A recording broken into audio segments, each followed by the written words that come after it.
I'm Marshall Shannon with Ministry Design Concepts. I'm your pre-construction navigator for today's webinar, which is brought to you by Ministry Design Training. And we're going to be talking about the third part of a three-part series on building committees. So when you're preparing to build, you need to select the right people for your building committee. You need to structure your building committee so you know how it's going to work together. And then you need to give each building committee person and subcommittee and work group job descriptions so they know what part they're to play in the process. We have told you that your building program follows normally 5 steps or processes or phases that you go through. Preparation is what we're going to deal with today. So that in the preparation for your building program, I would encourage you to create a standard operating procedure, an operational manual that includes all these things that we're discussing so that you as the leader can equip and train your building committee for the task at hand. And they can train the subcommittees and the work groups. So as we go through this, let me remind you of the wisdom of planning and preparing correctly. You have control of your decisions and your money during the preparation and planning stages. But once you begin to release the industry professionals to design and build your building, you're going to release control of the decisions you've made, and you're going to release control of the money that you're spending. So, plan well so you can spend wisely. 70% of building projects in North America fail. They want to build, but they don't. Now, that 70% is not on any hard data. That's just my observation of over 30 years of watching it and dealing with hundreds, if not thousands, of different churches now as they've tried to build or plan to build or that I've come in contact with. A summary of the key questions as you put together your building committee. How will you design your building committee teams? We give that in the structure. How will you develop your teams? We're giving you that today with their job descriptions. You're going to tell them how they're structured and what their jobs are within that structure. Then you're going to deploy them. You're going to put them into action to work together through the process. And then how will you monitor and manage and direct your teams as they go through? These are key questions that you need to answer as you develop your operational manual for a building program. Here's why I say this. In my exposure over the last decade in dealing professionally with 2 different national church builders, I find that ministry leaders will develop an operational manual of sorts for the different programs they have in their ministry. But when it comes to the building process, they don't go through the learning curve necessary to prepare and equip their people for this work of the ministry. So taken from Ephesians 4:11, that we are the gifted ones who are training our people for the work of the ministry, and this particular work of the ministry is dealing with additional ministry space. And so in this, we really want to encourage you to structure your committee. Let me take a moment here. If you're a small church, 35 to 200 people in your congregation, or a medium-sized church, 200 to 400, some say 500 people, but 2 to 400, or you're a large church, 400 up to 1,200 people, some say 800, and then you go into a mega church or some other definition of what you are as a body, that you may expand or condense this structure to fit the size of your church and the scope of your project. Use some wisdom here. Don't do so much detail that people are bogged down in it and you lose momentum and enthusiasm because you've not wisely developed a process and a training time that is going to let them move from one stage to the next. This process is difficult enough without us making it too complex or too simple.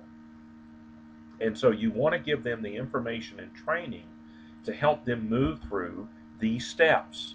So here's the overview again of the steps. Prepare it so they design it so they can prepare well and plan well and work with the design team and work with the general contractor and then follow up and take care of what you've got. So here's an overview of your building committee parts. You need someone to promote this, and someone on that building committee or a subcommittee has got to head up promotion. Promotion may be communicating with your congregation, with the individual committees, dealing with your community. It may deal with your local governments. It may be promoting it, dealing and creating interest in the industry professionals that might serve you. I would suggest, excuse me, that in today's time you use every bit of the technology that is available to you with social media to promote and publicize and deal with everyone that comes in contact, so that you are branding your project in a way that is in alignment with, congruent with who you are as a church, but also that you do it in such a way that it gives Christ a good name, a good image in your community, and you're generating momentum and interest in people praying for and giving toward and investing themselves in every way, money, time, treasures, and talent, in your ministry here as you develop a building program. So promotion is very important, and you ought to have someone who knows how to coordinate and build subcommittee and even work groups to help them promote your project. The next one is property.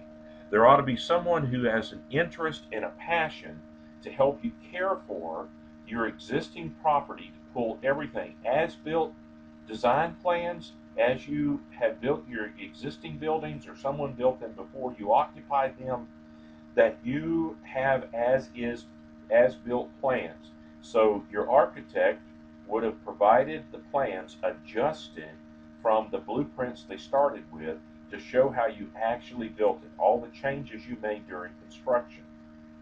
Then all the surveys, topographical and all the other parts of the survey, to show you the topography and the location exactly of utilities, parking, main buildings, easements, all these other things that are in our other webinars that you have when you do a survey.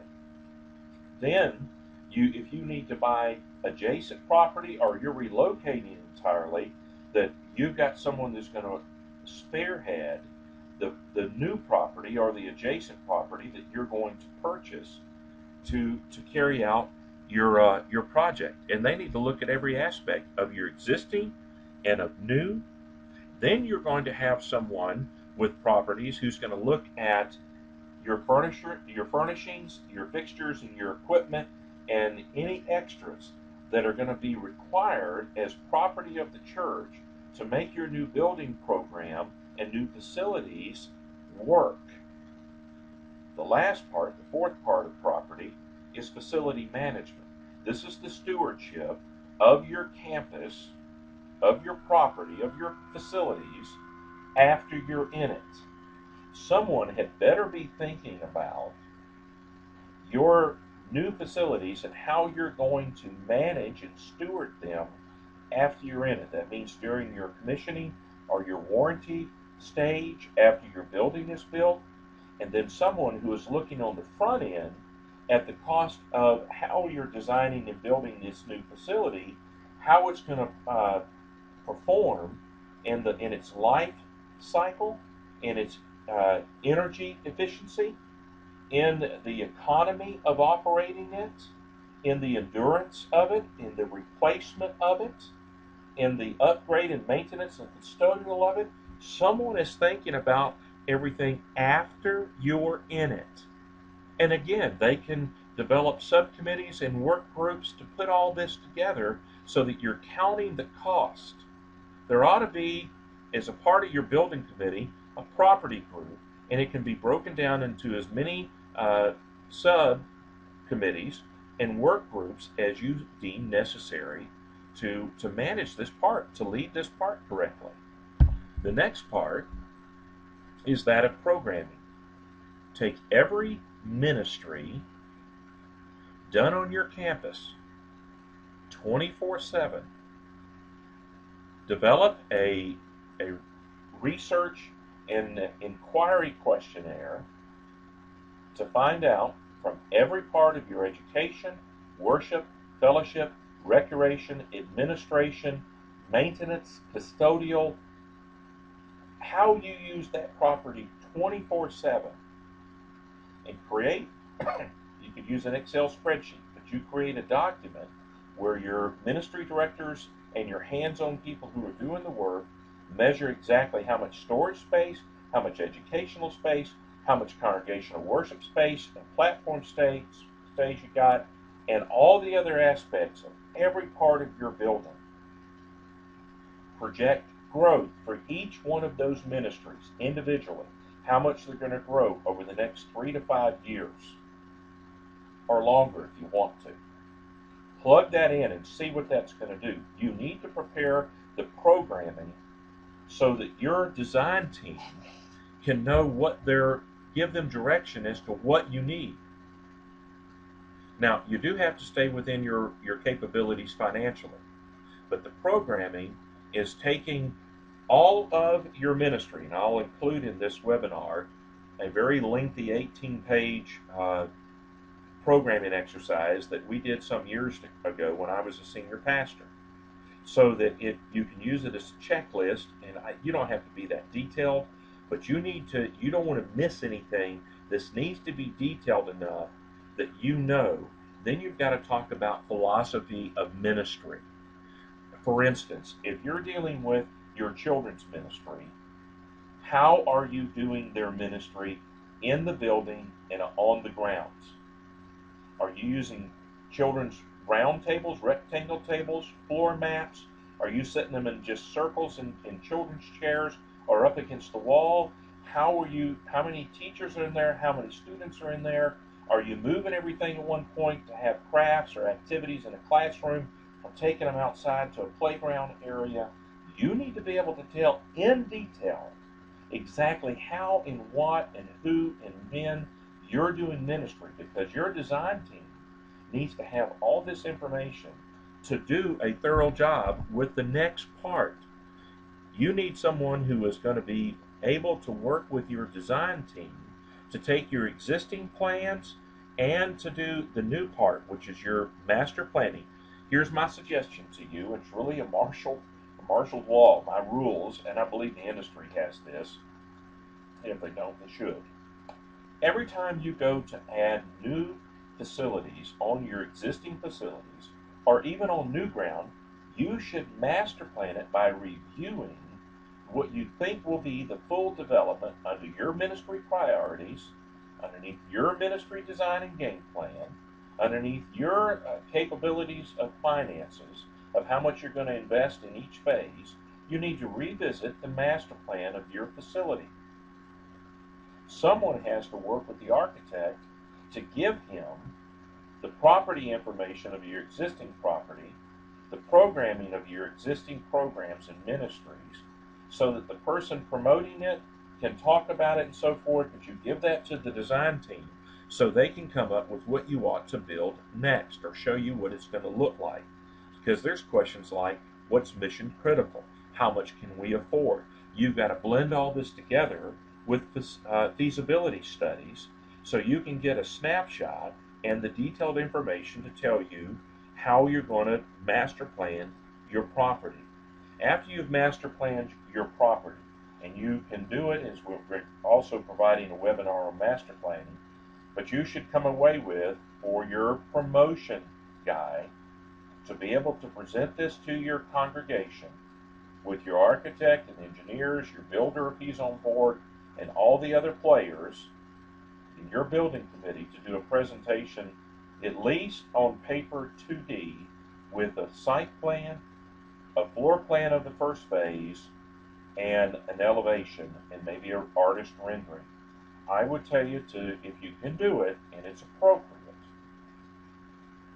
that you do a 3D computerized presentation showing the outside site plan, flying around the outside of your building, talking them a narrative through it, and then fly them through your building through the different doors, showing them the new building and how it ties together with the existing building, and showing them 3D as though they're actually looking at the building up on the screen.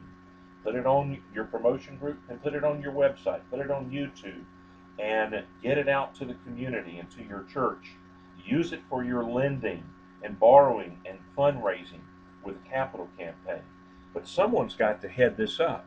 After they've gone through and you have your master plan and you've got your financing and your capital campaign and your existing cash reserves and you're ready to go knowing you can afford the master plan, then you release the architect to do the construction drawings. All of this is being overseen and carried out, the processes, by your building committee. You got to have a person or persons who are willing to work and give long hours of detailed concentration, carrying out, working with the industry professionals to develop your plans. After you've got your construction plans, your construction documents are done, they're stamped by the architectural team, they are presented to your local authorities, and you're ready to select your builder or to let your pre-selected builder carry out those plans to build it. You then have the production phase, and this is construction. Someone on your committee is going to have to work with your general contractor and your architect and the other engineers to make certain that you answer all the things that you didn't know were going to be asked or that you missed in your planning during your planning stage with the master planning and the construction documents, that now you're actually fleshing out, you're building those plans. When you do this, someone has got to know what they're supposed to do in order to work with the builder to make those decisions that may have to be made every week. You need a committee member or a subcommittee or a task force that is going to take responsibility for the details of working with your builders and with your suppliers and with your design team, with all the players together to make this happen. Here's another stage as we look at an overview of the parts, and that's provision. It's broken down into three parts. You want to look at all your existing cash reserves, everything that you might have that you can liquidate to put into your building project. So you're looking at what cash you have on hand so that you can put toward this. Secondly, you want to do a capital stewardship campaign. So the provision for this project comes about through what you have on hand, the wealth in hand, in any form that you can turn into a liquid asset to put toward this project. Number two, you want to do a capital stewardship campaign where you give your congregation opportunity to invest themselves in their treasures and their money, their tithing, above their tithing, to invest it in this building project. That's why it's important for you to develop a presentation and promote it correctly so people can catch a vision for what the benefits of this new property is going to do, and it will enhance how they give. But someone has got to know how to either run the capital campaign in-house or with a consultant. And you have to decide individually if this is how you want to do it. In-house produces somewhere between 60% of an annual giving or one time your annual giving. And if you use a consultant, it's 1 to 2 times your annual giving. Well, you've got to decide that. Here's the third area. You're going to borrow money, most likely, to build your project. If you are, someone's got to spend the time to investigate all the lending sources and the types. They've got to inquire into them and then eventually interview and then apply for the loan, regardless of what type it is, that you've got to have, and it takes time to do that. And I tell you to go through and get a letter of commitment before you release the architect to do the construction drawings, because a good percentage of what he is spending and you're spending comes after the master plan. It's kind of a checkpoint to look at your affordability and your building to make certain that what they're planning to build fits underneath your financial capabilities, your cash reserves, your capital stewardship campaign, and your borrowing capabilities, your lending capabilities. So as you tie this together and plug this into your building committee, who oversees subcommittees, and then have a subcommittee member overseeing and working with a work group, however you need to structure your building committees for the size of your church and the scope and complexity of your building that you're doing, your new addition or your new facilities, you need to look at these parts. And then we're going to break these down into individual parts so you can get a grasp on what people have done in the past and how these have been broken down. So the committee structure, you've got a building committee that decides, they're the decision-making body, they coordinate and orchestrate the process and project. Then you've got subcommittees that are the recommendation-making body to the building committee. They assemble the research and development into recommendations for the building committee. Then you've got work groups that are your research and resource teams. They, by the way, are done short term. You don't have to have a standing work group that is dealing with just one small aspect of the project. They may serve for a month or for 3 months, not for the 18 months that you're going or 24 months that you're going through this. You wear people out. You can use them for a period of time. They can invest themselves in it. They can grow spiritually through it. And your team and whole church can be growing together as a body of believers. But they don't have to be involved for the whole process through all 5 stages that I've given you. They're assigned to different areas of the project.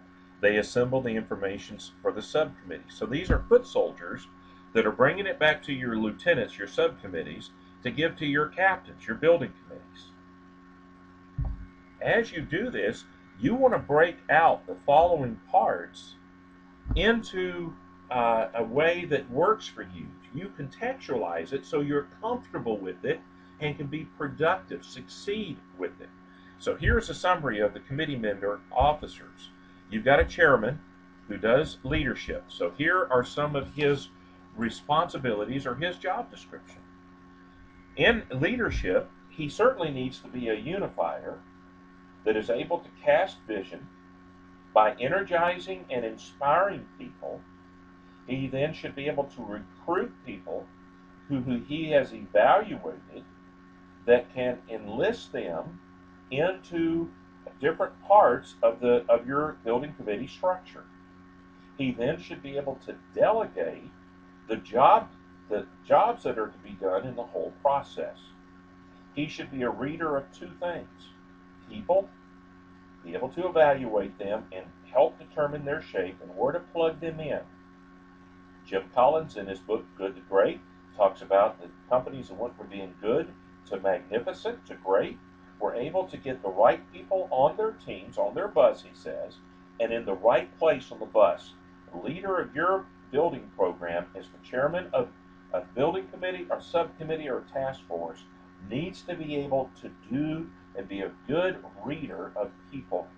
Secondly, he needs to read processes correctly. He needs to estimate the process, whether or not it's going to work for you, as he is equipping and training people to carry out their task. Here's another job description. He needs to be a cheerleader and an encourager. He needs to be able to encourage people when they're defeated, when they tried to collect information or do research, or they come back and have to send them back to do more research. He needs to be able to manage people or lead them. He needs to be a cheerleader and an encourager. And the last thing about leadership is that he needs to be persistent. Regardless of what building project, in what church, in what part of the country, the chairman of your building committee needs to be a leader. The next thing he needs to be in his job description is an organizer. He needs to be able to organize processes, coordinate and orchestrate the procedures that you have developed in your operational manual for your project. He needs to be a person that can keep a bird's eye view while getting into the details so that he is coordinating and orchestrating groups of people together and all the pieces as it is going on at the same time in this machinery of your building program. But he needs to be an organizer. Second thing he needs to organize along with processes is people. He needs to be able to collaborate everyone together and collate, like a copier does, to collate them together, to put them into organized order. He needs to be able to do this as an organizer. He needs to lead people and lead them through organization. Next thing he needs to do is he needs to be a trainer. Now, he needs to teach, he needs to be an explainer, an illustrator, and a coach. You need somebody who can teach and train and explain and illustrate and show them what he wants done, that can explain what you're asking in their individual job descriptions for your subcommittees, your committees, and your workforce, your work groups. He then needs to be a delegator. He needs to be able to assign the work to other people so that they can do it. Think of Moses and Jethro. Jethro understood that if Moses was going to bless the people through proper leadership, he was going to have to evaluate and enlist the right men to train them, equip them, and then engage them in judging the people. And he did it in small groups, to larger groups, to big groups, depending upon the ability of the men who were doing the judging. Had he not followed Jethro's recommendation, it would have put the people into a difficult situation. You cannot continue doing things the same way and expect a different result. Albert Einstein said that was the definition of insanity. So they've got to be able to delegate. The next one is he's got to be not only a delegator, but a manager. This is an overseer who monitors those under his charge or care. He is an overseer, a monitor. He manages the flow of information, documenting every decision with information. He schedules meetings. He sets agenda for those meetings. He is a motivator, an entruster. In other words, he delegates. He is an inspector. He follows up on delegated duties, and then he is detail oriented, where he keeps the information, is cataloged and filed away, and ready at a moment's notice to check up on something or to be able to give someone an adjustment and the duties that they are doing. He is a corrector. He keeps people in alignment with the assignment, so that he is one who is able to nudge and correct and does so in a way that the person he is dealing with is enhanced in their ability to perform. Folks, what I just said is very, very important to a chairman who is going to manage the process.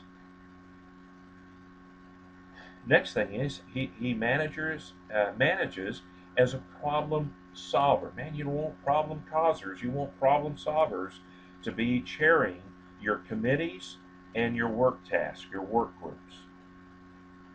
And the last thing that he does, or last two things, is that he is an enforcer. He's got to be a person that can make it happen, that can implement it and follow up on it and make adjustments and adapt to the situation, because you are going to have challenges. Of course, this is understood as we talked about the selection of building committee members.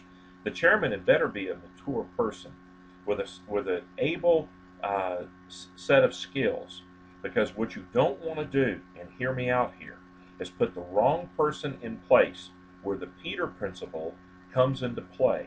And the Peter Principle is elevating a manager or a leader, a person, one level beyond their capabilities financially or leadership-wise in what they're doing. And so as you go through this, you had better have and pick a person who is then able to be a harmonizer. A harmonizer keeps unity and harmony among the committee community.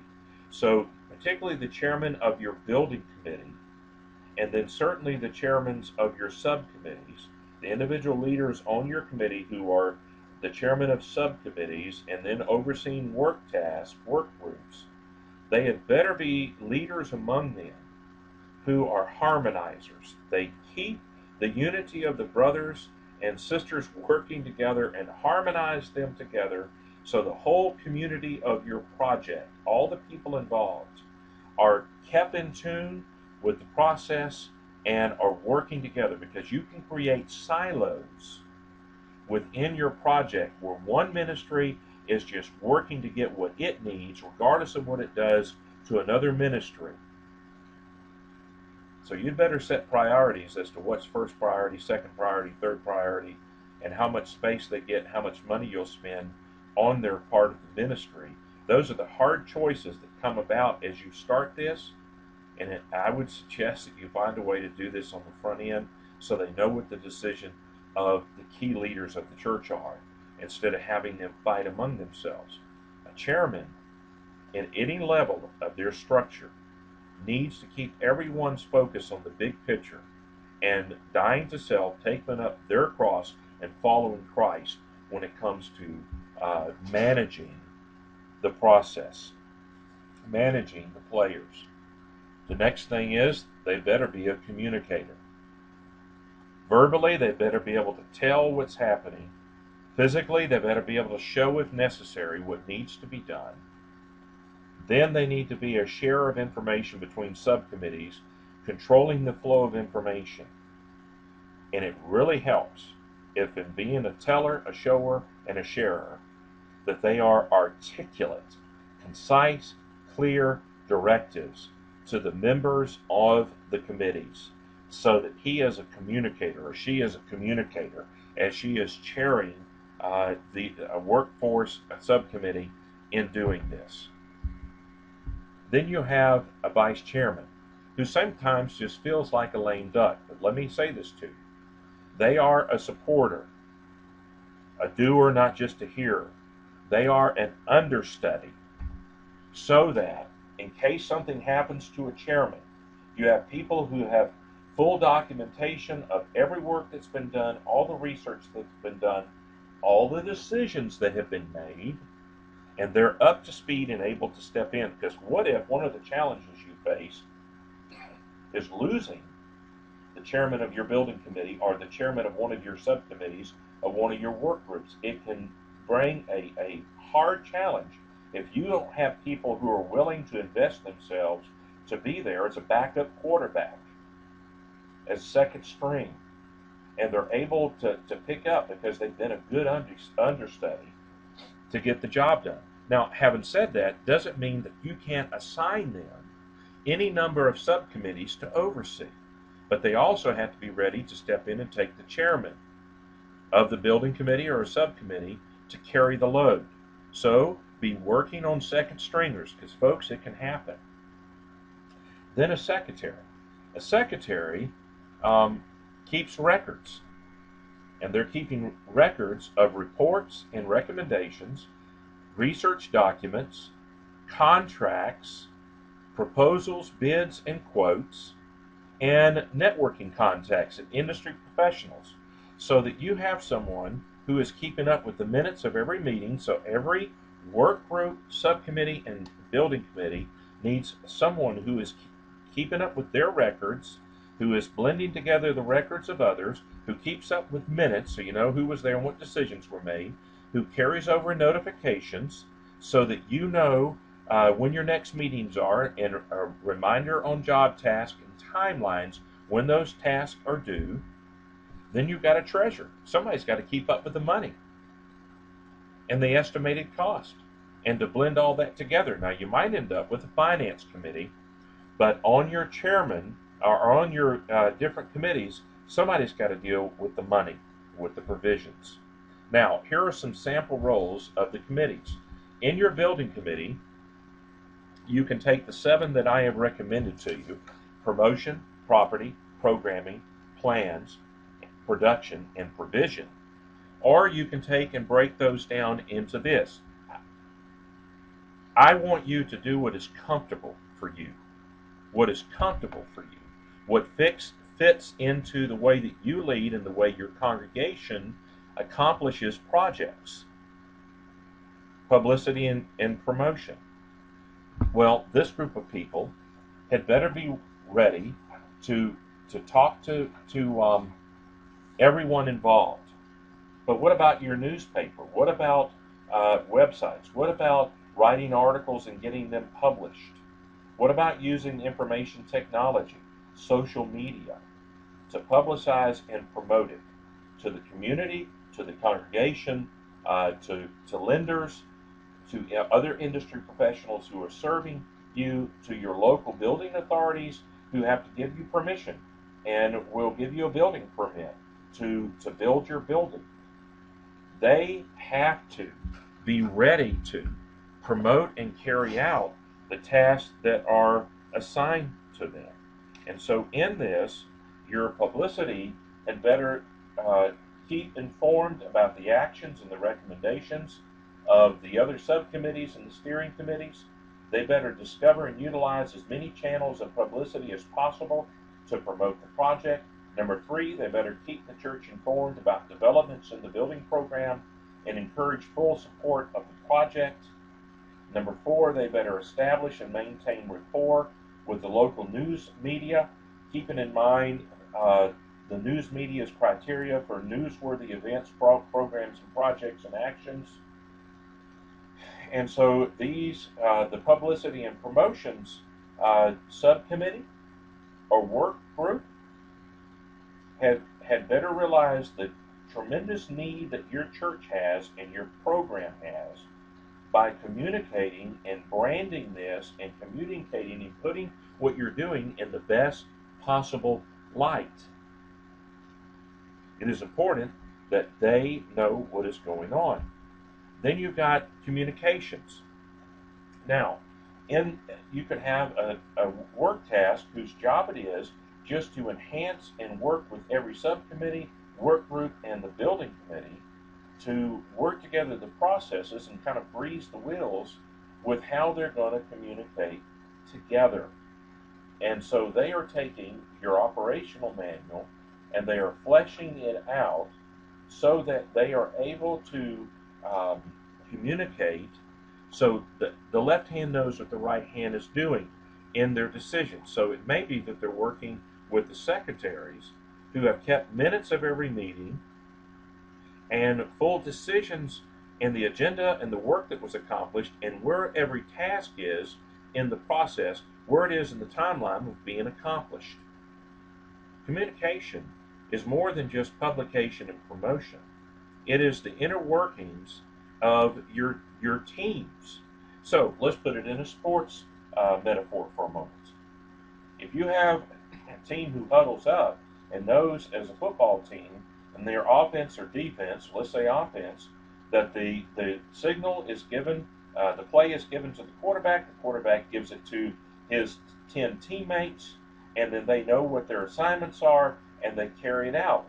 Folks, you've got an entire network of coaches and support players who are there working together as a team. And if there's not good communication, and you can't get the decision makers' decisions to the players, and they don't carry out their part because they've been trained correctly, and you aren't making adjustments real time, and not just at halftime, then you're not going to perform to your peak performance ability.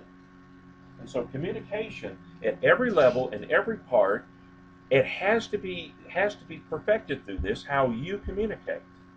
Finance.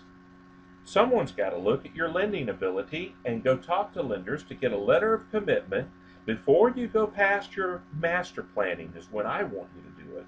So that you have a lender who is committed with his terms, with all the details, with the rate he's charging you, how it's all going to work together, and you have looked at that offer in writing and agreed to it, so that you don't get and spend all the time and resources and money to get stamped plans that you can't build.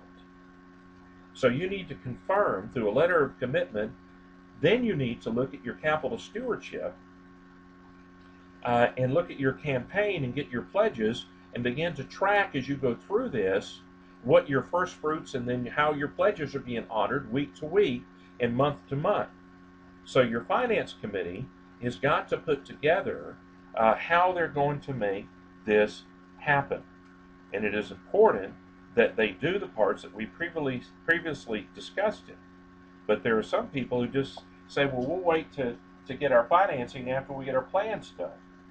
You ought to be able to take by rule of thumb how much money you should have available and how much you should spend out of that amount, what you think you're going to build, and the square footage it's going to take to make that happen by doing per person square footage and how many in each space. And then take rule of thumb, cost of construction and site work, and plug it in to come up with a preliminary budget for your project. Well, you need to make certain that this is being done so that your finance committee can tell you whether or not how much you ought to spend on this next phase in your building program. Your finance committee needs to investigate, inquire, research, and interview potential lending sources so that you can have it together. They need to be interviewing and researching potential capital stewardship consultants. They need to be looking at your current property and cash reserves and how much of that should be put toward the project. And they've got to orchestrate all of this together.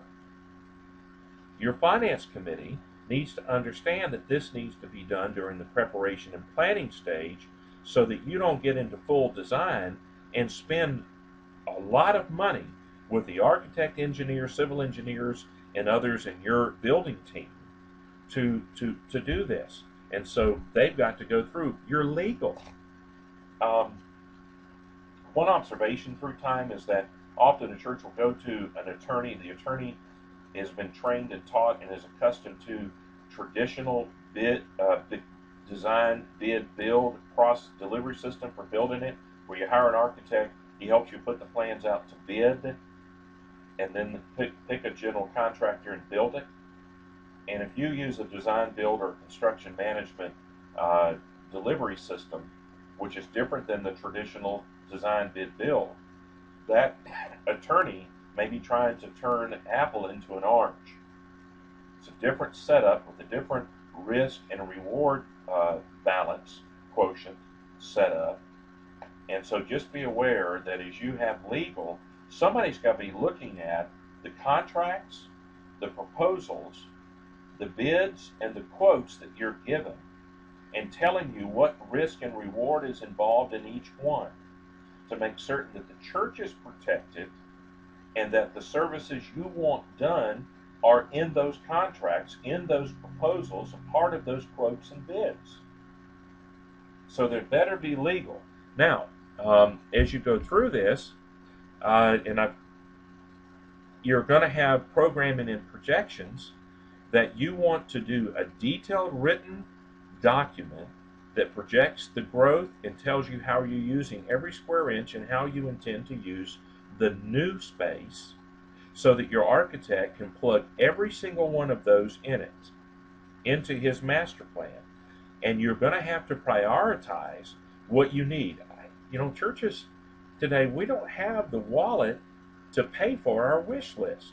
So you're going to have to prioritize what's going to be included in the phase one of your master plan, what you're going to build next. Your programming is the collection of information of 24/7 use of your existing campus, inside and outside your buildings. And so, the steps that your subcommittee or work task will take as you break this down is that they will have to go investigate and inquire and research and then put together a form that gives all the information about each part of your ministry design and how it's performing week to week, month to month, quarter to quarter, year to year. And then give projections about the growth of that. You've got to assemble that document together to help you determine what to build next and how to prioritize your ministry. as is mission critical to your church? Is it education for high schoolers? And so you need to build additional middle school and high school, or children, or worship space. Take your pick.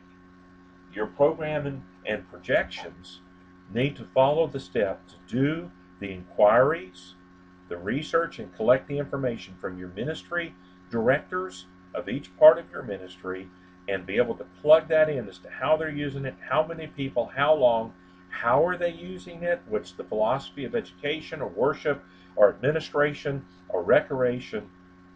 Because as you look at this, then you also want to determine what the programming is going to look like for new ministries that you might incorporate into this new project. You had better do this correctly. Again, we'll give you a document that will show you one that was completed that I did, and that my team of folks did, and particularly the chairman of my building committee, who was the right guy to put in this to do the programming exercise that you'll have access to with this webinar. Furnishings. Often churches don't count or include furnishings, equipment, and supplies into their building program, and you need to go begin having someone who will go and look at all the suppliers of, say, pews or chairs for worship, pulpit, removable platforms, your classroom chalkboards, or information technology boards, or marker boards, and chairs, and tables, and desks, and storage bins, and on and on and on you go, as you look at all the furnishings, both of your campus and your facilities, that they need to count what you now have and look what you're planning to do, so you can begin budgeting. But also, when it comes to the design of your facilities, don't you think that you better know how big and how much space and how it works together? And that's before you ever get to the life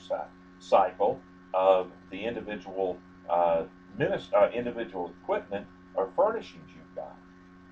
So you need to give someone who is willing to give the time to talk to multiple suppliers to get quality evaluations, so you can compare apples to apples and oranges to oranges, and what level of quality are you going to purchase, and what quantity, so you can coordinate and collaborate and orchestrate together your furnishings with your architect's work. Sometimes a good church furniture and supply company can help you with your design, with your blueprint, with the architect's work, by seeing how those theater seats are going to fit and actually work in your new building, or your pews, or your stackable padded chairs, whatever you're going to put in there, that they're a part of the design phase, that they can look and study. What you're not trying to tell the architect how to do his job. You're trying to help. You're trying to enhance. You're trying to catch any shortcoming that might be there. It's better to catch it during design and planning than it is to catch it after you've built it. Then you come to set the pews in and realize, uh-oh, we never talked to a supplier ahead of time. It's the same thing with audiovisual and lighting and acoustical. They have to retrofit buildings all the time because they aren't included in the design up front. I'm asking you not to do it that way. The next one is the existing campus, your grounds and buildings. They need to take inventory of everything on site, just like your furnishing people, where they look at everything that you own, your furnishings, fixtures and equipment, and other things, extras that you have, and they're going to look at your campus, look at your parking, look at all your existing things, so you have inventory of it, investigate what maybe needs to be upgraded, replaced, or just gotten rid of, and also what that's going to look like for your new work that you're going to do, particularly if you're going to a new campus. But if you're going to add on to your existing campus, then someone has got to look at how that's going to affect your property. They need to look at codes. They need to look at the land analysis. They need to work hand in hand with a civil engineer. They need to make certain that in your existing campus, as you plan to add this new facility, What is that going to do to your existing campus? So you look at the bandwidth of your campus, the capacity and the capabilities of your campus to hold how many people, how many cars, and what is that going to look like? So again, you're managing and projecting out what's going to happen. This subcommittee or work group, and you can break it down into work groups. One group's looking at parking, another group is looking at curb and gutter and detention ponds and retention ponds. Another one's looking at recreation. Maybe a third one is looking at outdoor events that you're going to do, and you break them into work groups, and you have to assign them tasks. But then you've got to communicate and collaborate all of this research back together in a subcommittee or on the committee, the building committee, and the existing campus has got to look at what it's going to look like if you buy property next door, and what is this going to mean. There are steps that they ought to follow as they investigate and inquire and interview and gather all the research and put it together. Next one is the design. You need a team who's going to work with the architect. This is where I dealt with the plan in my 7 areas. We'll break it down into master planning group, the construction drawing group. You're taking information from the programming group, and they are going to work with the civil engineer, the regular structural, mechanical, electrical, plumbing engineers, the audio, visual, lighting, and acoustical engineers, your architect, your landscaping architect, your interior designer. They're all a part of this. You've got construction that has got to look for change orders, aberrations in the plans, any code violations, any interference that you may have between one discipline and another. For instance, plumbing pipes and electrical wiring, conduit. If they cannot occupy the exact same square inches or footage, they've got to work around each other. So during construction and during design, these two need to be blended together. But during construction, you're going to find that a lot of decisions have to be made that you did not foresee making during design phase. Because once you begin to take what's in 3D or 2D on paper or on a computer and begin to make it actually happen coming out of the ground, and you're framing up and roofing and closing in your building and looking at all aspects, you can see it with your eyes and go, oh, you know, we didn't think about how these two were collaborated together. You got to make decisions. Pricing changes, change orders. Change orders come from one of 3 sources: the local building authorities, the designers, or the church. And the largest producer of change orders, in my experience, is the church. And so you're working during construction. You need to have a building committee or a subcommittee or work groups who can give time to deal with the changes and the decisions that are made during construction. Capital campaign. You better have and decide in-house or outside consultants. And you've got a committee that can, if you're using an outside consultant or you're doing it in-house, you've got to decide what kind of process you're going to follow and who you're going to engage with. Well, that's going to take a number of people's time, maybe a couple of dozen, who are involved in a capital campaign because it's raising the money for this program. And you may have a subcommittee that is made up of work groups underneath that subcommittee, and if you use a capital campaign consultant, they'll have their processes to lead you through it. But you better have people who really have heartfelt interest in going through the capital campaign. So they've got to decide whether it's God's mind to do it in-house and self-directed, self-performed, or if you're going to enlist the assistance, the coaching, the consulting of a capital stewardship campaign consultant. And so as they investigate the options, they have to not only select which way to go and then engage with the industry professionals or with a written program that you buy or borrow to do your campaign in-house, that you then have to follow through the pledges and follow up in involving new people as they come into the church after your pledges are done and your campaign is finished, and now you're collecting the pledges. So all these things have to be done by the capital campaign committee. Sample roles of committees, subcommittees. You've got parking landscaping, exterior lighting, and signage. Worship, outreach, and again, they've got to collect the programming and work together with the other committees so that you're given clear, concise direction as to what part they're playing in the process. Education. In adult education, singles education, day schools, weekend schools, music and drama, performed indoors and outdoors. Audiovisual lighting and acoustics at an aid to the at ADLA. Gathering space, indoors and outdoors. These subcommittees need to understand what you're asking them to do so that you don't have overlap of duties and they're running into each other. In your manual, you got to assign so that the worship ministry and your worship services and your education ministry, as you're doing your Bible studies on your campus in small groups or Sunday school or some other way, is not going to interfere with outreach efforts where you're attracting people to your campus, and how you're going to penetrate the unchurched, those who have not yet accepted Christ and are brought into your ministry. You've got to coordinate this together so that they have their job description put together. Gathering space can be lobbies and foyers, third space, third places, fellowship halls, and as it goes on, you end up recreational space. Well, what recreational activities do you want your church to do? You've got to tell them and give them direction. Then you've got to train them about how to do their research and how to work with the industry professionals. So recreational space. Are you going to play outdoor volleyball, indoor soccer? Are you going to play softball? Are you going to have youth activities for basketball and for soccer?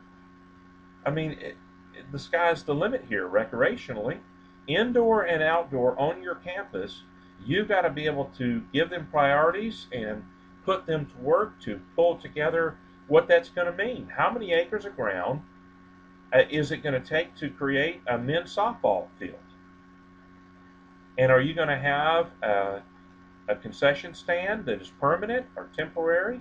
You're going to have bleachers? You're going to have dugouts?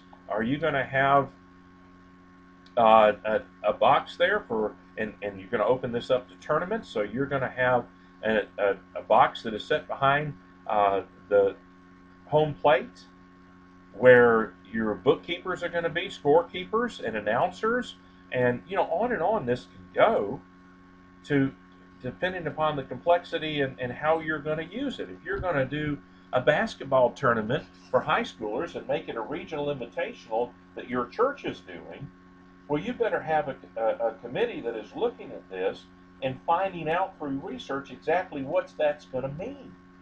And how is that going to be incorporated into the other activities that are going to go on in your gym? Food service. You break this down, there's preparation and storage and cleanup and waiting on tables and serving food service. You've got disposal. So all these different things you could break into work groups and blending and collaborating them together to help you plan. Just if you had a work group that did nothing but worried about storage of food and utensils and plateware and cooking equipment and how you were going to serve it and blend those together. I've seen some very neat designs that would help a church maximize their storage space, but also their service equipment into unify them together. You can do that if you're planning on the front end, and that's just the food service, your kitchen, and your fellowship hall, preschool, students, singles, adults, men, women, senior adults. By the way, all of those groups take different square footage, and in your ministry, you may minister differently to each one of those groups, and it takes a different type ministry space and equipment and furnishings and fixtures and staffing to do it. You ought to know what this is and be able to collect the information and give clear, concise direction as to what the preschool work group is going to be doing, how they're going to collect the information, when they're going to measure the space, how they're going to put it into a report that and their recommendation to the subcommittee, and collect it and collate it with the students and the singles and the adults and the senior adults. These are all subcommittees that you potentially could have, and you've got to tell them how they're going to research and recommend their research and format their reports so that you move together, and how they're going to communicate one to another, because you're going to have to coordinate, orchestrate, and collaborate and collate all these people and all this information so that you don't miss anything, so you've planned well. It can be as complex or simple as your context requires. Administrative space, storage. Boy, here's an area that is often not thought about. Is churches say, well, we'll just put the chairs and the table against the wall. When it comes to storage, someone's got to say, this is important. How are we going to store all of this? And count the cost of things that need to be stored. I've seen stairways packed. I've seen mechanical and custodial rooms packed. I've seen foyers and little hallways packed. I've seen out storage areas packed. I've seen educational space given up and packed because no one bothered to think through and the temperature control of indoor storage of stuff that needed to be taken care of that is temperature sensitive to outdoor storage, that you've got to think through this. And so they need to do their research. They need to know what information you want and how you want to shape or form the report and how you want their recommendations given to them, when you want it given to them. All of these have got standard procedures that you can set up for them to do their research, their reports, and their recommendations to the committee, subcommittee, and work groups. But they've got to know what the parameters and perimeters are of their work. Tell them what the procedures to follow are, so create them, just as you did for other programs. Then there's custodial. Boy, maintenance and custodial, what's the life cycle? Involve these people on the front end so the maintenance guys can say, we've used these kind of tables in our fellowship hall and for our classrooms for our children, and they haven't lasted. We wish we had spent an extra $10 a table and bought this other table that was safer and more durable. And so when you talk about the life expectancy and the life cycle, you're talking about how long is a product or an equipment or a furniture going to last, how well is it going to hold up, how well is it going to look, how well is it going to serve and perform. The people who clean it, listen, I've run custodial crews while I was in college with having 15, 20 guys, I think, work for me, if I remember correctly, and we're cleaning the fine arts building. And so you've got this massive building, and these guys each working. I wish someone could have come to the custodial and maintenance department of the college, of the university I attended, and gave them feedback on the restrooms and on what carpet to put down and how well it endured, and the staining of carpet and the problem with this, that, and the other. Your maintenance and custodial, they need to do their research. How many man hours is it going to take to clean the new building included with the existing building? What things can you do in the design and construction of it to enhance the durability and the ease of the cleaning and the durability of your cleaning staff, your cleaning equipment, and of the building that you're doing? All this needs to be orchestrated together. Subcommittees, you've got mechanical. You've got information technology infrastructure. These need to be taken into part. Media. Why wait until after it's designed to try and run your conduit? Plan all that ahead of time. Let them do their research, reporting, and recommendation to the right committee as you have structured this, so that they know when they're to do their research, how they're to report it, when they are to report it, who are they to report it to. Are there recommendations to be in writing? Are they going to put the recommendations as to first choice, second choice, third choice? When do they need to have it? Who do they need to give that recommendation to? How is it going to be followed up on to see if the recommendation was done, or if they kicked it back down to this committee in order to research or redo it or change their report or their recommendation? Interior design. You'd have a subcommittee who was doing with nothing but in design. You say, why is this important? One building that my wife and I did had 11 different finishes on the exterior of the building. 11 different finishes. That's before we ever got indoors, inside. My wife's an interior designer, and so you're looking at all these different finishes to coordinate them together. A subcommittee that works with an interior designer or does self-performs it themselves has got to know when their research and reports and when maybe their options.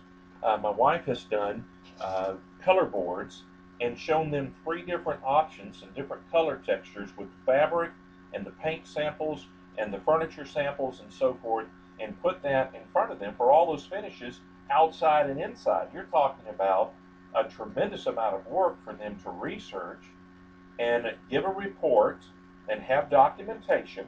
That's what a report is, of their conclusions of the research in detail, so that from that report they can give recommendations as to what the church should decide to do.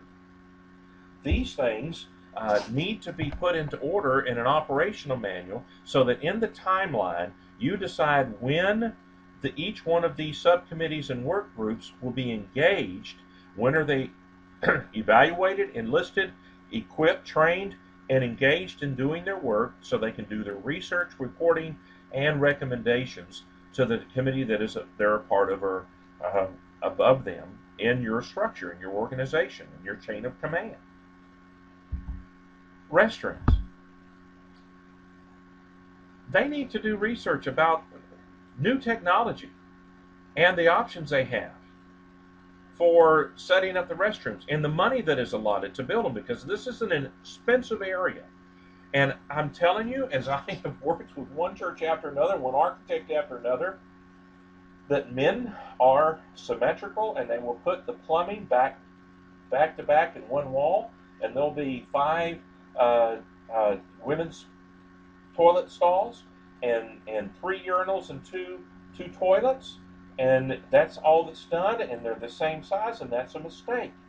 You need to do some research about how your restrooms are being used, and then you need to look at what that means for the new facilities, and then you need to decide about philosophically if you're going to make one big station of restrooms, or going to break them down into 2 or 3 stations around your new facility. And then I would encourage you to make your women's restroom at least 50% bigger than the men's. And you need to get your women folk involved in this and talking about it and researching. If you have women lined out the restroom, there's one church I helped, they had women lined up in between their Sunday school and their morning worship. The men were just going in and taking care of, with their kids and so forth. And you need to think through what the traffic's going to look like as you do this, which is another subcommittee, is your traffic of your parking lot and in your buildings. And you need to look at how your church comes and goes and how it interacts through your ministry design from place to place. And you need to look at your hallways. Nurseries. You can get consultants to help you with nurseries, or you can take your nursery directors and your women and your educators and begin to piece this together. Again, research, reporting, and recommending, so that they can decide what to do with your nurseries. And this is an area you better look at your community, your context, to see what level of security and furnishings and Information technology ought to be involved in this with pagers and so forth to help you. But your nursery subcommittee or work group needs to divide up and say, all right, the first month we're going to go do research. The second month we're going to put together our research into a report. And from that report, at the beginning of the third month, we're going to make recommendations, and we're going to do that here in the process during the planning stage so that they know who is doing what they're doing, when they're doing it, how they're doing it, who is to do it, and why they're to do it. Special activities can be conferences, concerts, events, schools, weddings, funerals, all of these things. Don't forget to involve those activities that may so fill up your worship space 3 times a year when you have this special event that you've got standing room only, or you're having to put people in a closed circuit to watch this school event or activity or special meetings or drama or concert and so forth, or funeral or weddings, that you want to think through what you're doing there as well. There's nothing about your programming that you want to bypass. So the people who are actually doing the work get to be put on a work group or a subcommittee to do the work.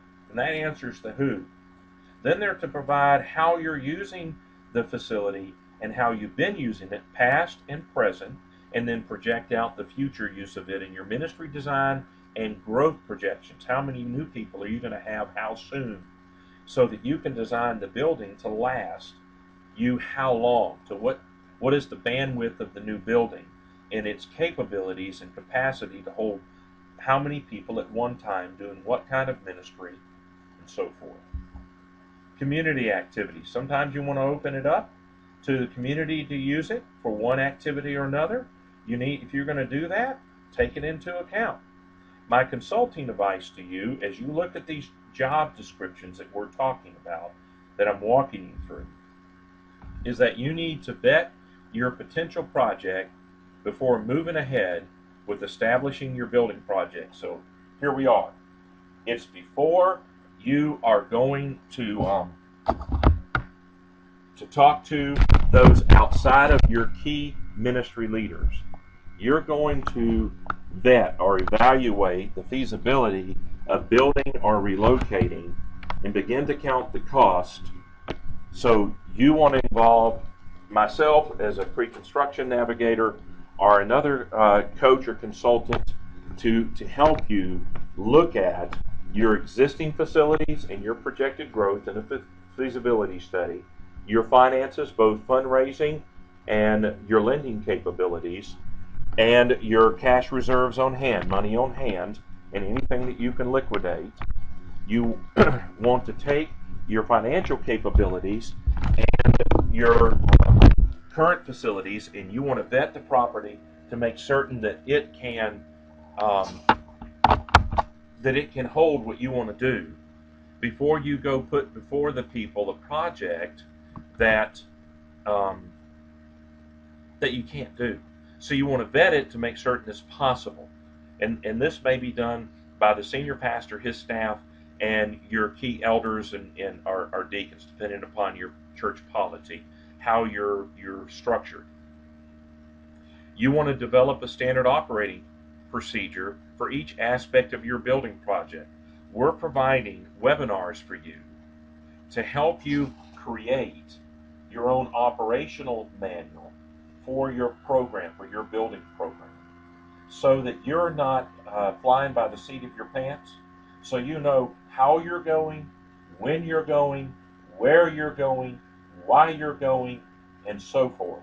All the W's and the H about taking your church from where it is to where you think God wants it to be with this next building project. You need to thoroughly bathe this project in prayer. So there's no sense losing coins out of your pocket. You heard an illustration where a senior pastor or leader is given so many coins of influence, and as he makes good decisions, he puts more coins in his pocket. As he makes bad decisions and loses the confidence of the people, he takes coins out of his pocket. You want to bathe this in prayer, and then you want to vet the project and develop your operational manual ahead of time with who you're going to select, the selection of your committee, the structuring of your committee, and the job descriptions of your committee. And then you want to vet and make certain that what you'd like to do, you can do on the property. You may have a navigator like myself and maybe architects like some of my good friends that can sit down with bumwad, that's like wax paper, sit down with your existing site plan and vet the capabilities of your property, understanding the building codes, and can help you see what probably preliminarily is possible before you put all this new program into place. So let's compare it to just any other program that you're going to start at your church. You better have all the P's, and I've done a webinar that's available to you under our ministry design module on new ministry development. That you wouldn't start a children's program if you didn't have the personnel, the place, or the money, the price, or the people to minister to. Why would you do that? You need to count the cost and vet this and develop direction and guidance as the key leaders for your ministry so that you have a successful program. Because if I'm right about the failure rate being 70% and up for churches who then stumble and fall and then have to regroup, get themselves off, dust themselves off, and restart it, you're losing ministry money and momentum by not correctly vetting your project on the front end ahead of announcing that you're doing it, and developing procedures, a standard operating manual or procedure for each aspect of your building project. And then you better pray to make certain that you're partnering with God with this. This is what He wants. I'm Marshall Shannon, ministry coach and pre-construction navigator for Ministry Design Concepts and Ministry Design Training. You can reach me at marshall@ministrydesignconcepts.com. Here's our office number and our cell number. I trust the Lord's blessing upon you as you move ahead with your program, that you'll not hesitate to contact us if we can be of assistance to you. Lord bless you.